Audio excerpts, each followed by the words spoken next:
বাবা মায়ের স্বপ্ন ছিল সন্তান একদিন ভালো জীবন গড়বে প্রবাসে। সেই স্বপ্নকে পুঁজি করে অসাধু দালাল চক্র ২০ তরুণকে মালয়েশিয়া পাঠানোর আশ্বাস দেয়। বঙ্গোপসাগরে ছোট ছোট নৌযানে তুলে দেওয়া হয় তরুণদের। ৬ দিন উত্তাল সমুদ্র ঘুরিয়ে এক পর্যায়ে তাদের নামিয়ে দেওয়া হয় মিয়ানমার উপকূলে। বলা হয় এটাই মালয়েশিয়া,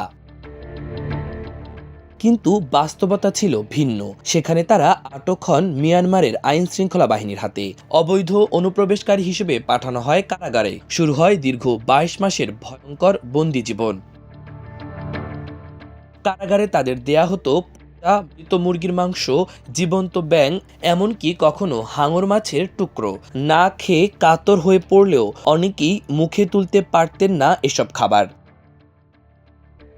২২ মাস পর মঙ্গলবার দেশে ফেরেন তারা। চট্টগ্রাম সার্কিট হাউসে সন্ধ্যায় তাদের পরিবারের কাছে তুলে দেন অতিরিক্ত জেলা প্রশাসক মোহাম্মদ কামরুজ্জামান। সেখানে সৃষ্টি হয় হৃদয় বিদারক দৃশ্যের।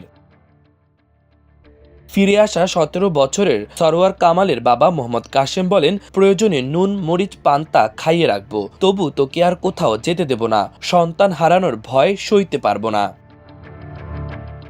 ২০ বছরের আজিজুর রহমান বলেন, আমরা তো স্বপ্ন দেখেছিলাম, কিন্তু সেই স্বপ্ন ধুলোয় মিশে গেল। ৬ দিন আমাদের সমুদ্রে ঘুরিয়ে রাতে মিয়ানমারে নামিয়ে বলল এটাই মালয়েশিয়া। পরদিন পুলিশ এসে ধরে নিয়ে গেল। ওখানে মানুষ নয়, পশুর মতো রাখা হতো আমাদের। রবিউল আলম নামের আরেকজন বলেন, মরা মুরগি, ব্যাঙ এসব খেতে হতো। আমরা অনেকে খেতে পারতাম না, না খেয়ে থাকতাম। পরে ক্ষুধার কাছে হার মেনে খেতে বাধ্য হই। রোকসানা আক্তার ছেলে নাজিমুদ্দিনকে ২২ মাস পর ফিরে পেয়ে অঝরে কাঁদছিলেন। বলেন, আমার মানিক ফিরে এসেছে, আর কিছু চাই না। ছেলেকে আমি আর কোনোদিন হারাতে দেব না।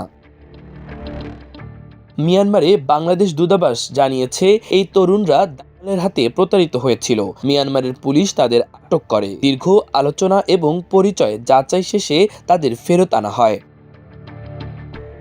মাল্টিমিডিয়া ডেস্ক, আমার দেশ।